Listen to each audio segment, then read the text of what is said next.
Assalamualaikum warahmatullahi wabarakatuh. Perkenalkan, nama saya Dinda Ayu Lestari Nasution, NIM 0601201010 dari kelas Ilmu Perpustakaan 1. Di sini saya akan menjelaskan tentang kesenjangan hukum. Menurut Kamus Besar Bahasa Indonesia, hukum adalah peraturan atau adat yang secara resmi dianggap mengikat, yang dikukuhkan oleh penguasa atau pemerintah.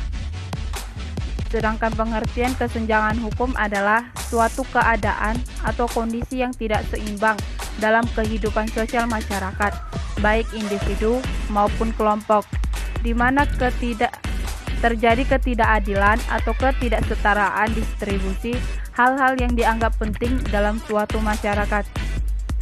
Namun, di sini kita dapat melihat di mana banyak kesenjangan hukum antara rakyat atas dan rakyat bawah. Rakyat bawah yang hanya melakukan kejahatan ringan dihukum dengan berat, sedangkan rakyat atas yang melakukan kejahatan besar dihukum dengan ringan. Dan di sini dapat kita lihat keadilan tidak berlaku bagi rakyat bawah, tetapi berlaku bagi rakyat atas, karena akibat dari kesenjangan hukum yang berlaku di Indonesia. Indonesia sudah dikenal sebagai negara hukum, dalam arti setiap tindakan kejahatan harus dihukum sesuai dengan aturan dan perundang-undangan yang berlaku. Contoh pertama pada kasus bawah, pada tanggal 19 November 2009, Nenek Minah yang berumur 55 tahun dihukum oleh PN Purwokerto selama 1 bulan 15 hari di penjara dengan masa percobaan 3 bulan. Dia dinyatakan bersalah karena memetik 3 buah kakao di perkebunan milik PT Rumpun Sari Antan atau RSA, Aji Barang, Banyumas. Selama persidangan dengan agenda putusan berlangsung penuh keharuan.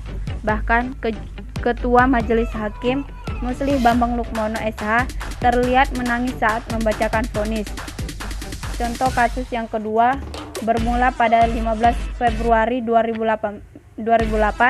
IPB memuat di website mereka tentang adanya susu yang tercemar bakteri itu Enterobacter sakazaki.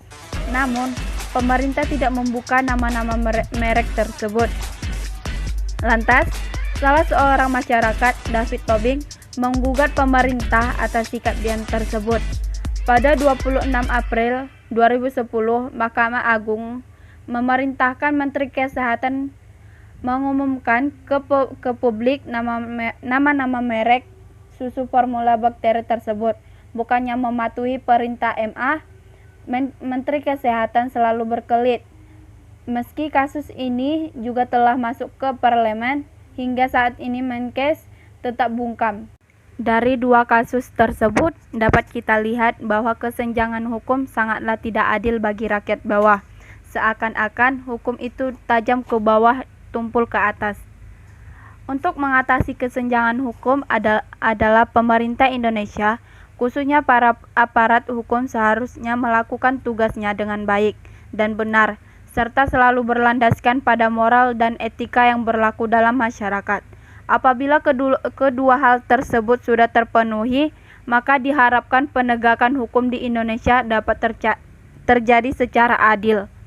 Sekian dan terima kasih. Wassalamualaikum warahmatullahi wabarakatuh.